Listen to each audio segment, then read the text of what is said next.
When I think of significant leaders, names like Malcolm X, Martin Luther King, and Mao Zedong, and Mohandas Gandhi come to mind, and rightly so. They were leaders who made a tremendous difference in a positive way in human affairs, and they exhibited qualities that I believe are essential to worthy leaders. First and foremost, such leaders exhibited a belief in humanity, combined with outrage at injustice endured by their communities and beyond. Leaders recognize that oppression is not the inevitable consequence of human frailties, but of governing systems that can be changed, like Jim Crow racism, white supremacy, colonialism, capitalism, imperialism. A good leader challenges the status quo despite the odds against them and evident dangers.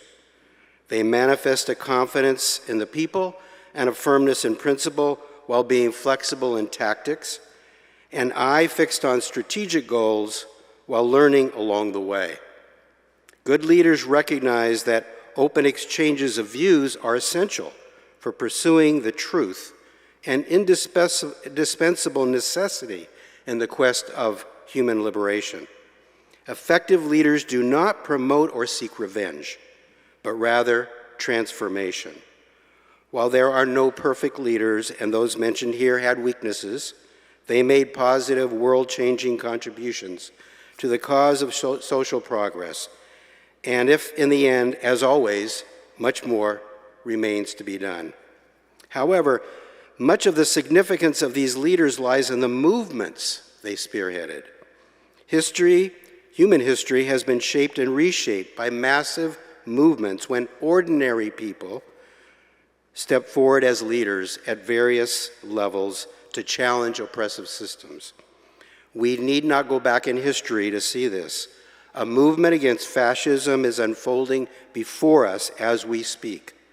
In communities across this country, emerging leaders are stitching together grassroots networks to stand with immigrant day laborers on corners, Home Depots, and neighborhoods, challenging ICE invaders with whistles, bullhorns, and cell phones.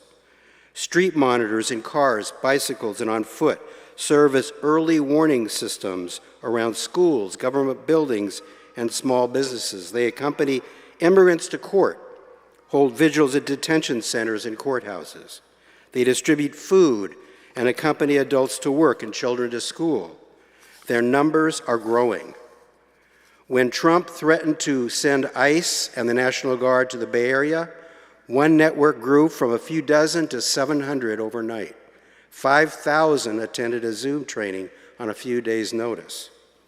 I have witnessed these leaders coming forward, and what stands out to me is how many of them are women, including very young women.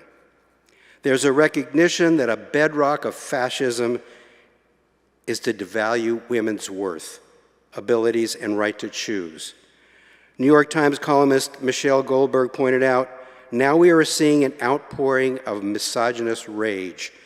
We see retribution for courageous resistance in the cold-blooded murder of Renee Nicole Good. As popular resistance has spread, fascists in their desperation resort to intimidation through escalating violence.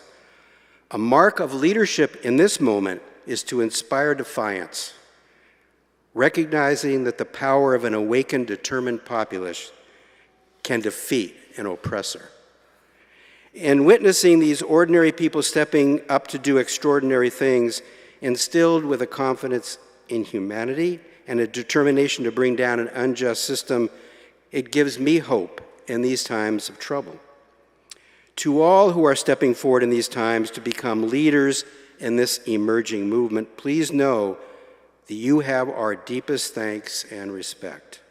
History may not name you, but humanity will honor your collective effort, your splendid diversity, and your commitment to put minds and bodies to the task.